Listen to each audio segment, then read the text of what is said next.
Assalamualaikum warahmatullahi wabarakatuh. Balik lagi dengan channel Fakta Kehidupan. Kebetulan sudah menunjukkan jam 12 siang lewat nih.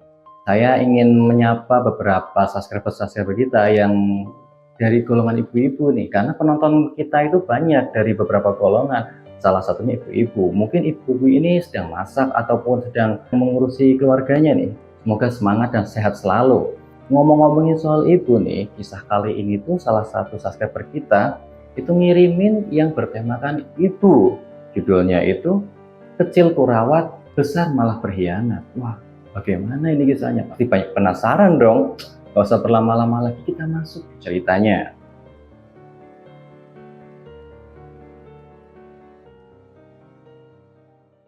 Nah, nama dan tempat kita rahasiakan ya, tentunya untuk kepentingan bersama. Sebut saja ini ada sebuah keluarga yang bernamakan Ma'arofah dan anaknya atau putri kecilnya bernama Kirana. Nah, bicara tentang ibu atau kisahnya Ma'arofah ini, ibu adalah sosok malaikat tanpa sayap. Ia adalah pahlawan tanpa jasa yang berada di hidup kita. Dia itu sangat berjasa, memberikan apapun, bahkan berani berkorban, mengorbankan dirinya untuk anak-anaknya dan keluarganya. Karena sosok ibu adalah panutan, pelindung, sekaligus adalah dewa di keluarga yang membuat kenyamanan keluarga itu terus berjalan. Kisah ini sangat harum mengisahkan tentang Ma'arofah dan putrinya Kirana. Ma'arofah adalah seorang ibu ataupun single mother, yaitu bekerja keras menghidupi putri kecilnya yang sematawayang. Suaminya sudah lama pergi, sudah lama meninggalkan anaknya dan dia di kehidupan. Ma'arofah ini hidup di perkampungan kecil, hidup serba kekurangan, keterbatasan, dan serba sederhana. Di sana dia berjuang seorang diri, memenuhi keinginan kehidupan yang layak untuk putrinya. Karena bagi Ma'arofah, Kirana itu adalah permata hatinya, bunga mataharinya Ma'arofah. Hidupnya begitu berwarna, begitu berarti dengan datangnya atau adanya Kirana ini. Singkat cerita, kehidupan yang penuh dengan kesederhanaan dan keterbatasannya Ma'arofah, Kirana kecil mulai menjadi anak-anak pada umumnya, bermain, bercerita, dan sebagainya. Setiap hari sebelum berangkat Kirana ke sekolah, Ma'arofah itu selalu menyediakan atau menyiapkan bekal untuknya. Makanan favorit Kirana yaitu adalah nasi goreng. Nasi goreng spesial buatannya Ma'arofah. Tiap pagi Ma'arofah itu menyiapkan nasi goreng itu untuk Kirana, dengan harapan Kirana menjadi anak yang berbakti, yang pintar, dan semasa dia sekolah di sana nanti, waktu dia sekolah, Kirana itu bisa menimba ilmu, mendapatkan ilmu yang bermanfaat. Setiap pulangnya Kirana dari sekolah itu, Ma'arofah selalu menantikan cerita-cerita bagaimana dia mengalami hari-hari di sekolah, apa saja yang dia pelajari, dan bagaimana cerita-ceritanya di sana. Karena bagi Ma'arofah, Kirana itu adalah ya tumpuan hatinya, hiburan tersendiri untuknya. Singkat cerita, pada suatu hari Kirana udah mulai besar, udah mulai ngerti, anak-anak yang lain itu sudah dibelikan HP. Kirana tuh ngambek pengen HP waktu itu. Nah, dia tuh bercerita, "Bu, aku pengen HP seperti teman-teman yang lain. Teman-temannya udah punya HP semua, aku belum." Dengan keterbatasannya kehidupannya Ma'arofah itu menjelaskan dengan kebijaksanaannya bahwasanya Ma'arofah saat ini tidak mempunyai uang, tidak mempunyai uang cukup untuk membelikan si Kirana itu HP. Tapi si Kirana itu tidak mau mendengarkan, tidak mau menggubrisnya. Dia tetap ngambek, marah-marah. Dia pingin HP. "Pokoknya aku pengen HP, Ma. Kalau enggak aku akan diejekin teman-teman yang lain. Yang lain udah pada punya semua, masa aku enggak? Aku malu, Ma. Aku nggak mau sekolah lagi kalau kayak gini caranya." Kirana ngambek, marah-marah, banting pintu, gedor-gedor meja, pokoknya ngambek. Keadaan itu membuat Ma'arofah itu sedih. Dia tuh merasa gagal menjadi orang tua, tidak bisa memenuhi keinginan anaknya. Ya gimana ya dengan keadaan seperti ini, keterbatasan. Kadang makan aja, bisa makan, bisa hidup, itu udah alhamdulillah, udah bersyukur Ma'arofah. Tapi ditambahin dengan dia pengen HP dan sebagainya, Ma'arofah itu merasa gagal. dia merasa putus asa. Dia tidak tahu lagi harus berkata apa kepada anaknya yang udah marah-marah gak karuan, membuat Mak Arafah itu sedih. Mak Arafah berpikir, dengan ketebak seperti ini, dia ingin meminjam uang kepada tetangganya, yaitu Pak Rahman. Di sana Mak Arafah menjelaskan bahwasanya dia itu ingin membelikan anaknya handphone, tapi tidak mempunyai cukup uang. Dia berjanji setelah dia meminjam uang kepada Pak Rahman, apabila Mak Arafah ini memiliki cukup uang, dia akan segera mengembalikannya. Mak Arafah dan Pak Rahman ini sudah berjanjian tuh, bilang seperti itu, katanya akan mengembalikan setelah Mak Arafah punya uang. Nah, singkat cerita Mak Arafah pun pulang. Dia membeli handphone untuk anaknya si Kirana. Si Kirana yang tadinya marah-marah, udah ngambek-ngambek nggak karuan, lihat mamanya itu atau ibunya itu membawa handphone yang ia ingin-inginkan sejak lama ini, udah lama pengen handphone, langsung bahagia. Kirana langsung mendekati mamanya, langsung mengambil handphonenya, memeluk erat-erat bungkusan berisi handphone itu. Melihat pemandangan ini, Mak Arafah sangat tersentuh dan sangat bahagia melihat senyum kebahagiaan terpapar di wajahnya anaknya itu. Nah, kata-kata manis si Kirana pun keluar. Dia bilang terima kasih lah, aku sayang mama lah, dan sebagainya lah. Kata-kata manisnya yang tadinya menangis merengek-rengek menjadi tangisan penuh haru. Ya, hati ibu siapa yang tak tersentuh mendengar anaknya bicara seperti itu. Nah, setelah dibelikan handphone Kirana ini, tapi dengan suatu perjanjian kepada ibunya atau mamanya itu, dengan janji bahwasanya setelah dibelikan handphone, si Kirana harus belajar agar menjadi orang yang pintar. Benar saja, Kirana itu memang orang yang berprestasi anaknya. Dia itu udah cantik, pinter, dan berprestasi di sekolahan. Banyak guru-guru yang memang menaruh simpati lebih kepada Kirana. Hingga akhirnya dia lulus SMP, lanjut SMA, dan akhirnya setelah SMA lulus, dia itu hendak merantau. Terpukullah hatinya mamanya Kirana itu atau Mak Arafah ini terpukul. Mak Arafah berpikir itu bangga kepada anaknya. Dia sudah bisa menyekolahkan Kirana sampai sedemikian rupa dan akhirnya bisa lulus. Namun di suatu sisi itu sedih. Jika dia tumbuh dewasa, anaknya tumbuh dewasa, dia akan semakin lama semakin jauh dengan anaknya karena memang akan pertumbuhan di sana. Dia harus berkembang dan sebagainya, mencari pengalaman, mencari kehidupannya sendiri. Mak Arafah itu sedih. Dia berbincang kepada anaknya bahwasanya anaknya itu ingin merantau ke kota, ingin mencari kehidupan di sana, ingin mencari pengalaman. Mak Arafah itu sedih. Tapi nanti aku akan jauh dari kamu ya nak. Nanti mama di sini dengan siapa? Lalu siapa yang menemaniku makan? Siapa yang menemaniku berbicara? Siapa yang menemaniku mendengarkan cerita-ceritaku setiap harinya? Ungkap ibunya Kirana ini dengan nada sedikit agak bersedih, agak sedikit nangis, mewek seperti itulah. Kirana yang mendengarkan itu, Bu, tapi kalau aku di sini terus, kapan aku bisa berkembang? Kalau aku di sini terus, kapan aku bisa mencari jati diriku, mencari kehidupanku? Aku tidak akan bisa berkembang di sini saja bersama ibu. Aku juga harus mencari pengalaman kerja, pengalaman hidup. Aku janji setelah aku selesai ataupun bekerja di sana, aku akan seringkali pulang mengabari ibu, menelpon ibu tiap malam dan tiap hari, memberikan kabar-kabarku di sana selama aku bekerja. Rayu sih anaknya itu si Kirana. Setelah berpikir panjang dengan pikirannya yang penuh dengan kalut, Mak Arafah pun akhirnya mengizinkan si Kirana untuk pergi merantau. Keesokan harinya sebelum Kirana berangkat, ya biasalah, mewek-mewekan lah di sini. Dia tuh sedih, menangis dan sebagainya, melepas anaknya untuk merantau. Hingga akhirnya tibalah Kirana berjalan keluar dari rumahnya Mak Arafah. Mak Arafah terus memandangi kepergian anaknya yang semakin jauh menggunakan kendaraan. Hari pertamanya Mak Arafah begitu pupus, hancur, sepi, hening, yang biasanya dia selalu makan bersama, ngobrol bersama, terus menceritakan hal-hal sesuatu, bercanda tawa bersama anaknya, kini dia sendiri. Sebelum sampai kota, si Kirana itu terus diteleponi terus sama mamanya itu, sama Mak Arafah. Hingga akhirnya si Kirana itu merasa risih, belum aja sampai udah diteleponin terus.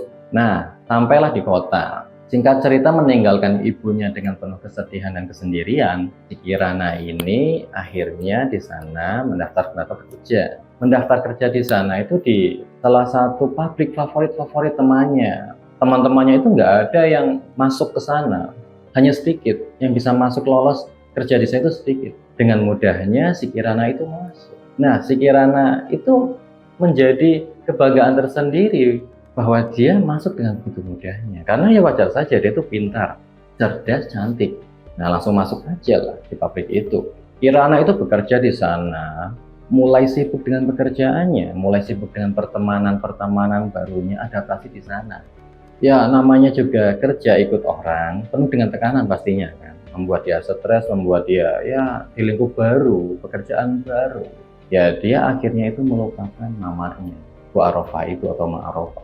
Waktu dia sibuk-sibuknya bekerja, berkenalan dengan teman, tuh dia tuh sambil mengisi ruang-ruang kosongnya si Kirana itu dengan berteman dengan teman-teman yang ya sosialita begitu, suka main keluar nongkrong, ngopi di kafe, di taman, terus ke mall, nonton dan sebagainya, ke tempat-tempat wisata. Karena memang si Kirana ini kan anak desa, anak kampung, nggak pernah melihat hal-hal seperti itu. Jadi serba penasaran, serba ingin tahu, sibuk dengan kehidupannya di kota hingga melupakan mamanya. Mamanya tuh nelpon terus, nanyain kabar gimana, selalu ngirim pesan, nelpon, tapi nggak pernah diangkat sama dibalas oleh Kirana. Kirana itu yang merasa terganggu justru malah kadang mematikan handphonenya.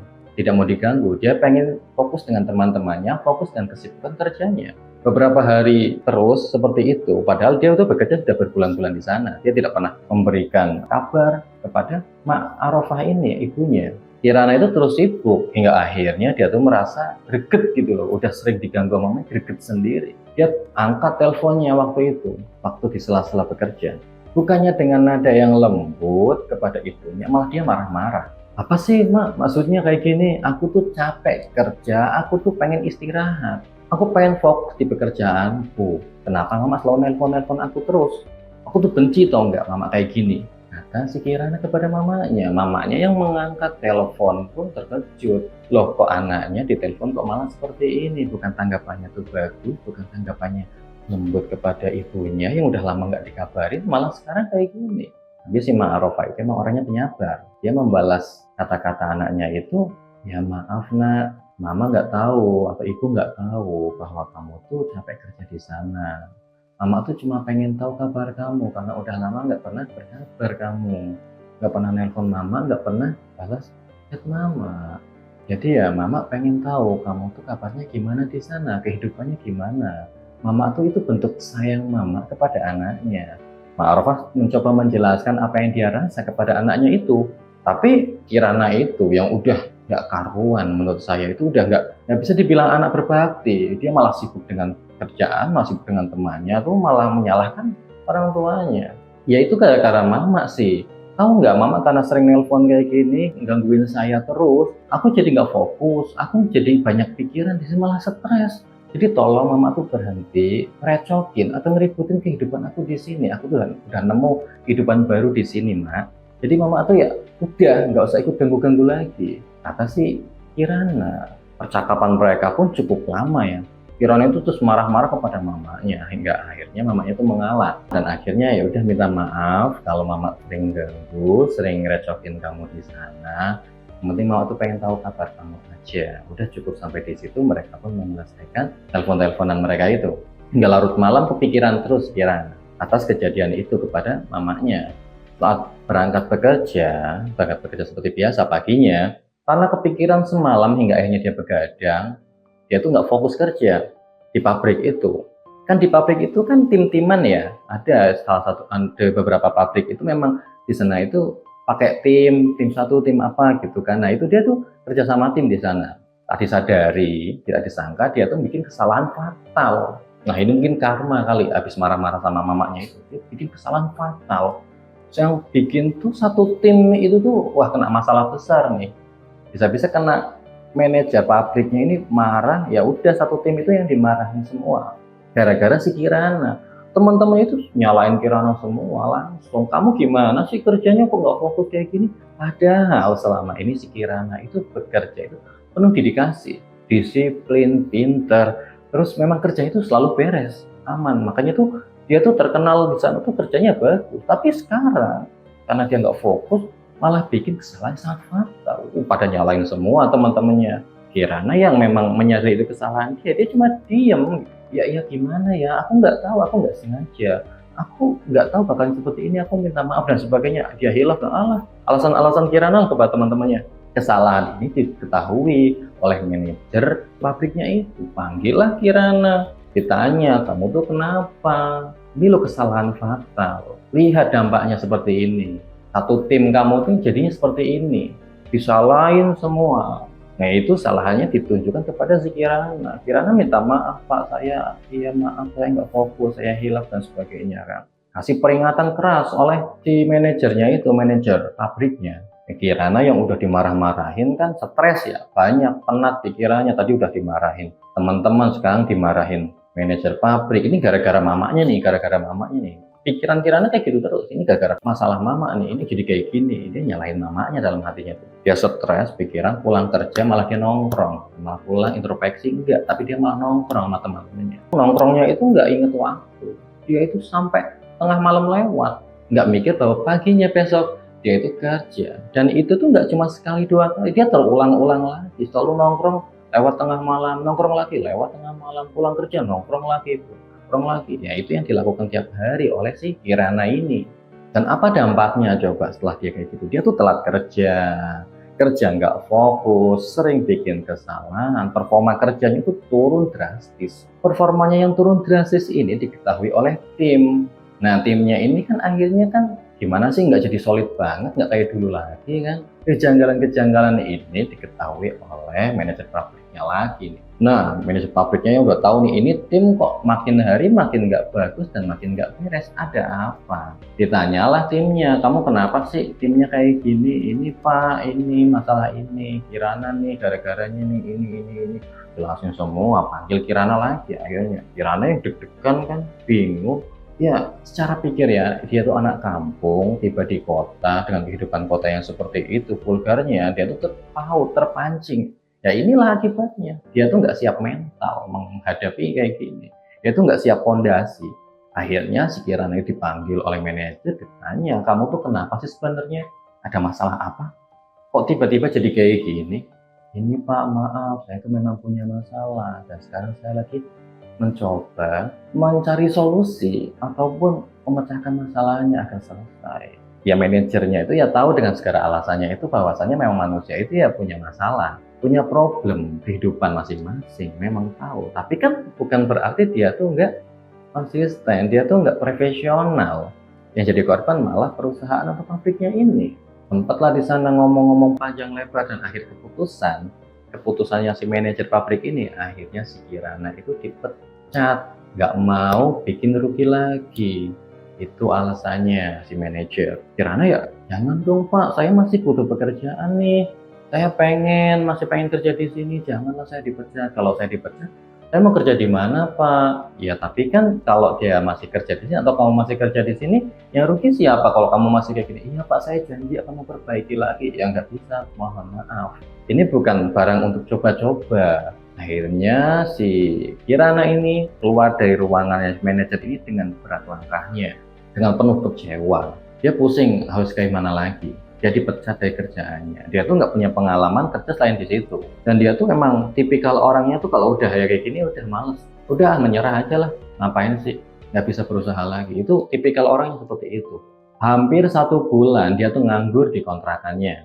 Bingung. Tapi tetap dia have fun. Pergi ke sana, pergi ke sini, nongkrong sana, nongkrong sini. Akhirnya dia tuh merasa bahwa tabungannya udah tipis nih. Dia harus cari tindakan apa lagi. Tapi dia tuh malas buat bekerja.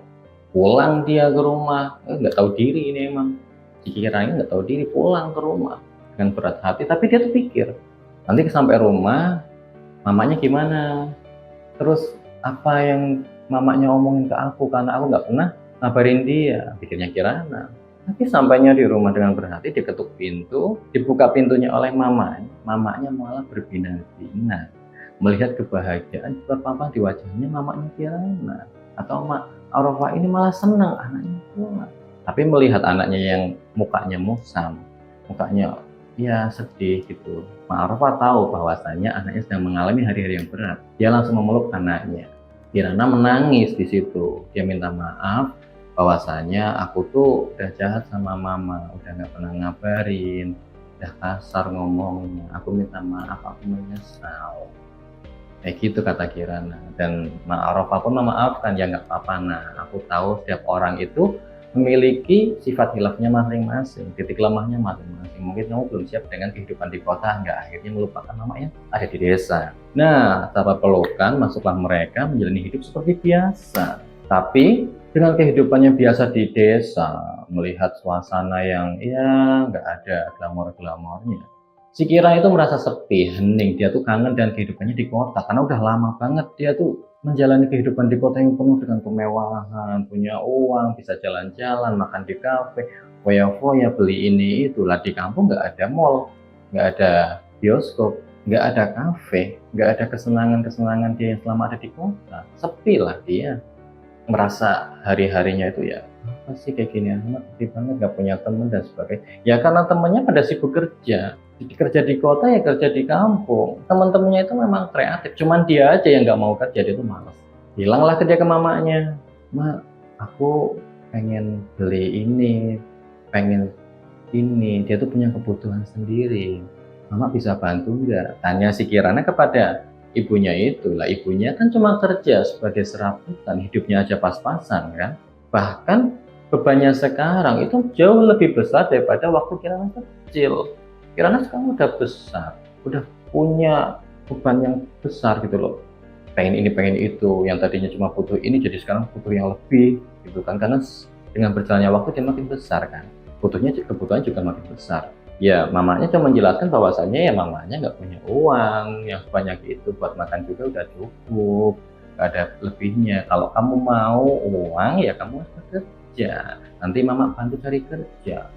Mendengar omongan mamanya ini, penjelasan mamanya ini atau solusi dari mamanya, Kirana malah marah. "Aku tuh males mak kerja, aku capek kerja mak, aku nggak mau lagi kerja, aku trauma kayak gitu kayak gitu." Nah terus mau gimana lagi? Nah kalau kamu nggak kerja nggak dapat uang, sedangkan mama juga udah nggak kuat kerja kan bikin. "Ya enggak lah, pokoknya mama aja yang kerja, sana cari kerja." "Kerja apa lagi?" Nah mama cuma kerjanya bisanya kayak gini. "Ya apa kek, ngamen ngemis kek." Pada suatu hari di pasar pinggiran kota, pasarnya itu cukup besar. Nah di sana tuh ada sosok ibu-ibu tua atau ibu parubaya yang bernama Mbok Sumi. Mbok Sumi itu tiap pagi datang ke sana untuk meminta belas kasihan orang dengan bicara ya, "Bu, Pak, kasihani Kak saya, minta sedekahnya Pak, minta sedekahnya Bu," kepada orang-orang yang lalu lalang. Ada beberapa dari mereka yang ngasih uang untuk sedekah, ada pula yang cuma lewat-lewat saja sambil memandangnya. Tidak jarang Mbok Sumi ini minta kepada pedagang-pedagang. Pada suatu hari yaitu minta kepada orang yang berjualan buah dan sayur, "Pak, minta sedekahnya Pak." Mbok Sumi yang berpakaian compang-camping mencerminkan bahwa dia itu hujan panas dia alami dengan baju itu yang sedikit agak bau dan kumal, kotor. Beberapa kali memang Mbok Sumi di sana itu ya kehujanan, kepanasan tiap hari seperti itu. Hujan dia tidak berteduh, kepanasan juga dia tidak minggir, tetap ada di sana untuk minta belas kasihan orang yang lewat. Mukanya yang udah kusam, udah lusuh, capek, melihatkan bahwa Mbok Sumi itu memang dalam keadaan yang memang tak berdaya, melihat keadaan yang pucat dan seakan-akan memang sakit lah seperti itu. Dia dalam keadaan fit, banyak yang belas kasihan dengan dia. Dia tuh minta kepada yang pemilik lapak buah sayur itu. Pedagangnya lagi beres-beres, lagi menata sayur dan buahnya di sana kan. Mbok Sumi bilang, "Pak, kasihani saya belum makan." Mendengar perkataan itu, si pedagang tetap sibuk nggak ngurusin. Mbok Sumi makin jadi mintanya, sedikit agak maksa, "Pak, tolonglah Pak, kasihani saya butuh makan, saya butuh uang, Pak, tolong kasihani saya." Mendengar yang Mbok Sumi ngomong kayak gitu terus, akhirnya si pedagang itu pun nggak betah. Dia bilang, "Emang yang butuh uang cuma ibu aja, terus saya di sini tuh ngapain? Saya juga bekerja Bu, saya juga butuh makan, butuh uang, saya juga punya keluarga, nggak cuma ibu aja yang kesulitan di sini, saya juga butuh uang Bu, minta-mintanya sama orang lain aja sana." Kayak gitu kata si pedagangnya. Nah mendengar perkataan itu Mbak Sumi itu hanya menung, diam. Tiba-tiba dia ditarik sama sosok wanita, dinaikkanlah dia ke sepeda motor, pergi gitu kan. Melihat kejadian ini, pedagang-pedagang pun kaget, itu siapa yang itu narik-narik Mbak Sumi itu? Siapa? Ya emang wanita ini tuh terkenal namanya Mbak Sumi sama pedagang-pedagangnya. Apa Mbak Sumi diculik ya? Kata salah satu pedagang di sana. Ah, mana mungkin wanita tua renta itu diculik, buat apaan? Salah satu pedagang ngomong kayak gitu tuh, menimpali pedagang yang lain. Ya siapa tahu lah, terus siapa kayak gitu narik-narik kalau bukan penculik? Terus keluarganya nggak mungkin dong diseret-seret kayak gitu sama Mbak Suminya, rasa kayak kesakitan. Udah, daripada kita penasaran takut ada apa-apa juga nanti kita yang repot. Udah, kita inisiatif aja, pergi ngikutin si itu wanita itu tadi. Diikutin lah sama beberapa pedagang naik motor, ngikutin dia pelan-pelan agak jauh, sampai akhirnya Mbak Sumi itu masuk ke rumah, ditarik sama wanita itu dalam sebuah rumah. Ya pedagang ini yang mengikuti itu kan takut salah duga atau apa kan, dikira penculikan atau apa, malah ternyata bukan dan sebagainya kan. Akhirnya dia berjaga-jaga, dua pedagang itu ngomong sama tetangga rumahnya, Bu, itu siapa ya yang tadi ditarik-tarik? Kok kasar banget? Oh itu Mbok Arofah. Hah? Mbok Arofah? Terkejut lah dua pedagang ini yang ngikutin itu tuh, terkejut sama kok Mbok Arofah sih, bukannya itu tuh Mbok Sumi, udah terkenalnya Mbok Sumi di pasar itu namanya Mbok Sumi. Kok Mbok Sumi sih, itu tuh Mbok Arofah. Kata anaknya itu Mbok Arofah itu bekerja di pasar samping kota itu, di pinggiran kota itu, dia tuh bekerja di sana. Nah sekarang katanya dia baru pulang, dia itu marah sama mamanya itu Mbok Arofah. Ya anaknya itu namanya itu Kirana. Kirana itu marah sama Mbok Arofah, katanya tuh dia tuh pengen ngambil motor tapi uangnya nggak cukup. Nah dia tuh marah-marah dari kemarin. Nah ini diseret-seret lah kayak gini. Nah memang si Kirana itu terkenal dengan anak yang kurang ajar sama mamanya, sama orang tuanya itu dia tuh nggak hormat. Ya suka kayak gitulah Pak. Ternyata Mbok Sumi selama ini yang pedagang-pedagang kenal sebagai tukang minta-minta ataupun tukang ngemis di sana, dia itu ternyata tuh namanya tuh Mbok Arofah, bukan Mbok Sumi. Dan anaknya tadi yang menarik-nariknya selama ini yang terkenal dengan namanya Nisa, itu namanya adalah Kirana. Kirana itu ternyata ini marah-marah, minta dibelikan motor oleh mamanya karena dia tuh pengen motor, tapi nggak di ACC karena uangnya kurang. Lagian ya tukang leasing pun mikir kerjaan dia tuh apa, kalau maupun kredit, kerjaan nggak punya kok mau kredit motor kan ya bisa lah. Situlah dia marah-marah sama mamanya. Akhirnya ternyata tuh si Mbok Arofah dipaksa mengemis oleh si Kirana. Lah gimana sih sampai serendah itu loh seorang anak menginginkan kehidupan yang rendah untuk ibunya, untuk jadi pengemis, untuk hanya nafsu dunianya aja. Dia pengen kebutuhannya terpenuhi dengan cara mamanya ngemis. Aku nggak usah kerja, kamu aja yang ngemis. Itu ini sangat kurang ajar, sangat tidak berlaku kemanusiaan lah ya. Akhirnya dua pedagang ini pun pulang ke pasar. Di sana rembuk musyawarah dengan pedagang-pedagang lain bahwasanya ini udah nggak bisa ditoleransi dan dimaafkan. Ini namanya itu eksploitasi dengan orang lanjut usia. Ini udah ada undang-undangnya tersendiri loh. Tidak boleh mengeksploitasi orang lanjut usia. Ini dapat kena pidana. Dan akhirnya mereka berembuk kan, ngomong, akhirnya dilaporkanlah ke polisi. Si Kira dilaporkan ke polisi. Nah, mendengar laporan-laporan ini dari warga atau dari pedagang-pedagang ini pun, polisi tidak ambil diam, langsung menyelidiki laporan-laporan itu. Polisi ini datang ke pasar, menanyai beberapa pedagang di sana untuk membenarkan apakah benar terjadi seperti itu. Ternyata memang benar. Banyak pedagang-pedagang yang membenarkan bahwasanya memang Mbok Sumi ataupun Mbok Arofah ini ngemis di sini dipaksa oleh anaknya. Langsunglah dipanggil si Kirana ke kantor polisi di sana. Di sana Kirana ditahan untuk dimintai keterangan, dan Mbok Sumi atau Mbok Arofah ini diamankan di tempat yang memang pas untuk dia. Akhirnya setelah banyak-banyak dia ditanya-tanya, ternyata memang bersalah Kirana ini. Kirana pun ditahan di kepolisian, penjara di sana. Tersirat kabar saat si Kirana ini sedang ditahan, dia menyesali segala perbuatan kepada ibunya, kesalahan selama ini, karena dia memang udah keterlaluan. Dia menyesali semua kesalahannya. Saat dia menyesali kesalahannya, hatinya sedang terpuruk, sedang tidak karuan ini, melihat segala kondisinya, tersirat kabar bahwasanya ibunya atau Mbok Rami ini atau Mbok Arofah sedang sakit karena dia tuh kecapean sedang saat mengemis. Kecapean dalam keadaan yang tidak fit, hujan dia terabas, panas dia terabas, ya semuanya dengan keadaan dia yang notabene dia itu sudah lanjut usia, dia tuh alami hal-hal itu, akhirnya dia pun sakit, mengalami kanker katanya tuh.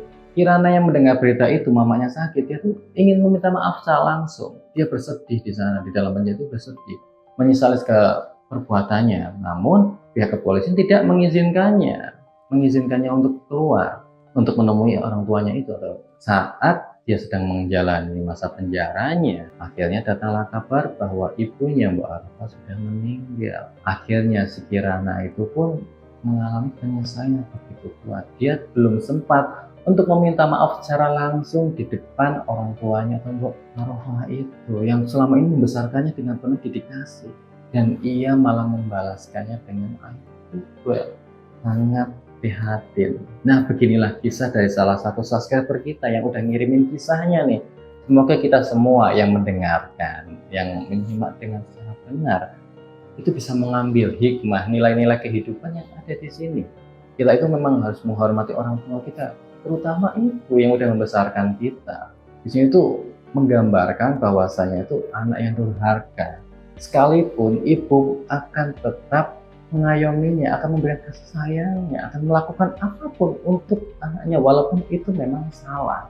Nah, begitulah kisahnya. Nah, bagi kalian nih yang punya kisah-kisah menarik, unik, ataupun berkesan, membawa nilai-nilai hidup untuk pelajaran kita semua, bisa kirimkan kisah-kisah kalian di bawah ini lewat Instagram ataupun WA yang ada di bawah. Nah, bagi kalian yang udah ngirimin ya, nunggu sabar-sabar ya, pelan-pelan nanti kita akan bacain satu-satu, kita bawain satu-satu. Nah, cukup sekian dari saya. Semoga kalian semua terhibur. Tetap dukung channel kita dengan cara like, komen, dan subscribe channel ini. Semoga hari kalian berjalan dengan lancar. Sekian dari saya. Wassalamualaikum warahmatullahi wabarakatuh.